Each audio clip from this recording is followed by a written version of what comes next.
Bodaboda South Kabuoch ward kar chung'od bura mandhiwa e kaunti ma Homa Bay obiro gi chenro mar siro jokanyo magi kokalo e pith mar diek maginyiewo kaka yor medo bero yuto maggi e sekta no.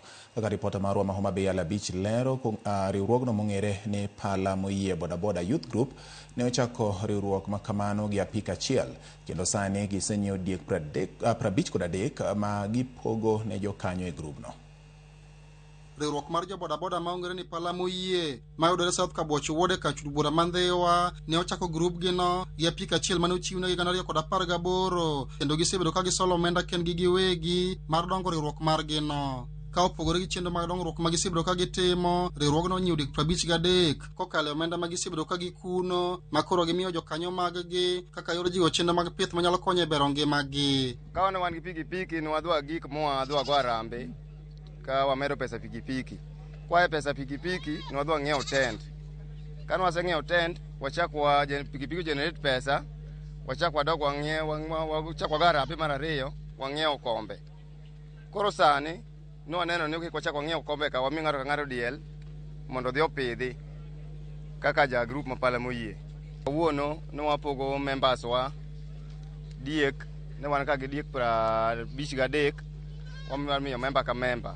Kane giloso e senta ma pala e kinde mane gipogo diek maganyiewo ne jokanyo mag-gi, Sara Uma, achiel kuom jokanyo mag riwruogno, wacho ni sekta mar bodaboda ok onego bed ni kawo kaka kar maundu, kawo kone sekta ma kamano oseloko ngima rowere mathoth. Bodaboda omiyo kawuono aloko ohala. Bodaboda ema samoro kawe pesa nyathi dhi sikul, to kuom mano jo bodaboda duto wakwayo un riwre uru to ubed gi hera, nikech sama un kanyo to kuheroru onge dongruok mudhi bedogo. Jalup komisona mandhiwa East Mohamed Akida ne opoyo mokalo jo apiko ma pala moyie kane okoni mane yo kende ma rowere nyalo konyorego ka rito mondo ti kodgi yo moko winjore kod jo siasa. They started with one bodaboda. Now the members can boast of so many bodabodas, and today they have launched another project that is goat rearing, where each member will get one goat, and they expect to continue like that. This is in line with our bottom-up transformation agenda, and this has made Pala peaceful.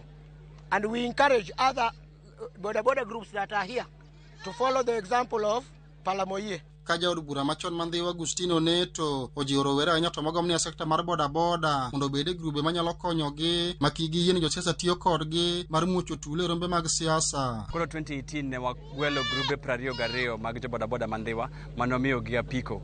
Grup ka grup nodhi gi apiko dalagi.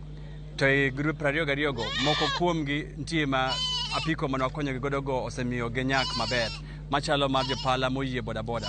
Koro kawuono ni jopala moyie bodaboda kuom pikipiki mane wamiyo gi 2018 giseng'iewo godo tents, giseng'iewo godo kombe, kendo kawuono ni gidhi ng'iewo diek 70 mane giyudo chiro gi diek 53 odong' diek 17, kendo wamedo jiwogi mondo jo bodaboda, kijende ma bodaboda ong'e ang'e ni gin jok ma pachgi ler, pachgi lew.